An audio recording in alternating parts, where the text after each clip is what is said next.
Je voudrais juste qu'on prenne notre invité en ligne, c'est Grégory Joron, il est secrétaire général délégué du syndicat Unité SGP Police FO. Bonjour Grégory Joron.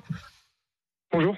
Et merci d'être avec nous dans Estelle Midi. La question qu'on se pose, c'est l'État est-il désormais incapable de maintenir l'ordre ? On voit qu'il y a quand même de gros problèmes, que ce soit sur les manifestations contre la réforme des retraites ou encore les manifestations anti-bassines ce week-end à Soline. Et on se demande comment ça peut dégénérer comme ça, Grégory Joron.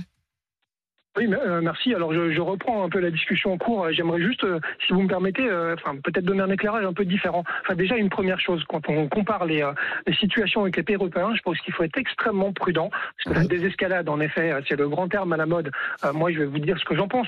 J'ai eu des grands débats avec des sociologues là-dessus. La désescalade et tous les pays européens, qui ont participé au programme Godiac, qui devait justement être celui qui allait, entre guillemets, donner la ligne pour une gestion de foule démocratique et le guide des bonnes pratiques. Alors, je vous donne juste 3 exemples, comme ça va reposer un peu les bases, et après, j'irai un peu plus loin dans votre question. C'est donc ces pays qui ont participé, donc on a l'Allemagne, en effet, on a l'Espagne, on a les Pays-Bas, et on a tous les pays, globalement, du nord de l'Europe, et la Belgique. Alors, juste... Monsieur l'a dit juste avant, il a rappelé l'épisode en effet de la mine de charbon, mais il n'y a pas que ça. En Hollande, les policiers ont tiré à balles réelles sur les manifestants il y a quelques mois. En Belgique, ils ont mis les chiens au mordant sur les manifestants. Et en Suède, ils sont tellement allés loin dans la désescalade qu'aujourd'hui, quand ils ont des émeutes communautaires, les policiers quittent le terrain parce qu'ils ne peuvent pas le tenir. Donc la désescalade, voilà ce que ça donne en termes de maintien de l'ordre. Maintenant, une fois qu'on a dit ça, comment on en est arrivé là ? Là, malheureusement, la réalité, c'est qu'on a aujourd'hui une partie d'éléments extrémistes, parce qu'il faut bien les nommer comme ça, qui arrivent justement sur des manifestations avec des boules de pétanque, des haches, des cocktails Molotov. Mais pourquoi vous les arrêtez pas avant, Grégory Joron ? C'est ça que j'arrive pas à comprendre. Les militants, ils viennent pas avec un sac à dos, ils viennent par la route. Il suffit de faire un barrage routier. Excusez-moi.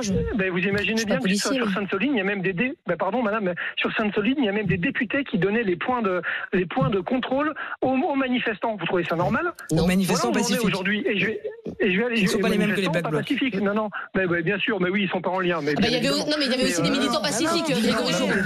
Il y avait aussi des militants pacifiques. On en connaît, on en fréquente, ils sont pas directement en lien avec les Black Blocs. Ça, c'est faux de croire que tous les militants écologistes... Attends, allez-y, Grégory Joron. Bien sûr. Mais juste un truc, monsieur, mais je vais vous donner quelque chose de très factuel. Vous savez, les interpellations qui se passent sur le terrain, dans les villes de l'Ouest, notamment, où l'ultra-gauche est hyper implantée, à Paris, comme la dernière fois, vous savez ce qui se passe ? Les personnes qu'on interpelle, ils ont déjà le papier avec à l'intérieur un avocat qui connaissent, qui est souvent un avocat militant. Tous ceux qui, bien sûr, ça s'appelle le droit. Mais c'est juste pour vous démontrer que c'est organisé. Non, c'est parce qu'il y a eu beaucoup d'arrestations arbitraires. Oui, mais là, c'est pas dire ça. Moi, si je vais à une manif, j'ai pas un papier avec un numéro d'un avocat. Si, parce que beaucoup de gens sont arrêtés pour rien. Il y a eu 97% des interpellés qui ont été libérés après 20 heures de garde à vue pour rien. Tu peux pas dire ça. 97% des gardes à vue. C'est que tu viens pas dans de bonnes intentions, arrête. Maintenant, même quand on participe et tu viens avec une boule de pétanque comme ça parce que t'as envie de jouer au boule sur la place de la Concorde. J'ai jamais parlé de boule de pétanque, je parle de numéro de l'avocat. Et donc, excusez-moi, je vais aller un peu, j'avais dit que je développerais 2 points, je peux prendre 30 secondes. Et moi, j'ai une vraie difficulté à ce qui est fait depuis un petit moment, et à chaque fois, d'ailleurs, j'avais fait d'ailleurs beaucoup de médias sur les Gilets jaunes. À chaque fois, il y a ce réflexe-là de mettre les violences sur le même plan.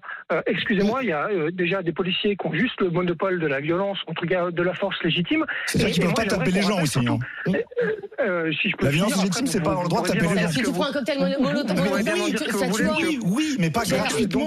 Je suis d'accord avec toi, mais pas gratuitement. Donc il faut arrêter de sortir le couplet de la violence légitime. La violence légitime, c'est avoir le droit de maintenir l'ordre. D'accord, laisse finir. J'aimerais finir.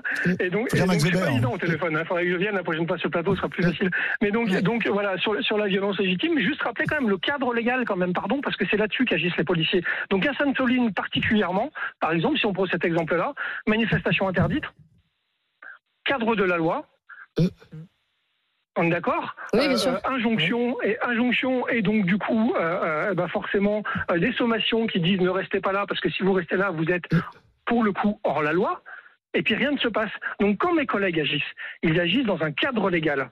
Toujours. D'accord. Surtout sur les manifestations et surtout sur le maintien de l'ordre. Et pardon, mais voilà, juste ça, vous reprenez simplement, parce que monsieur me dit c'est la loi, eh ben la loi c'est aussi le commandement de la loi et l'ordre légitime, et c'est ce qui permet justement aux policiers d'agir normalement dans une situation collective de maintien de l'ordre, sans être inquiétés après parce qu'il y a des violences, parce que justement ils ont reçu l'ordre. Voilà, c'est important de le dire parce que personne n'en parle. Tout à fait. Merci beaucoup Grégory Joron.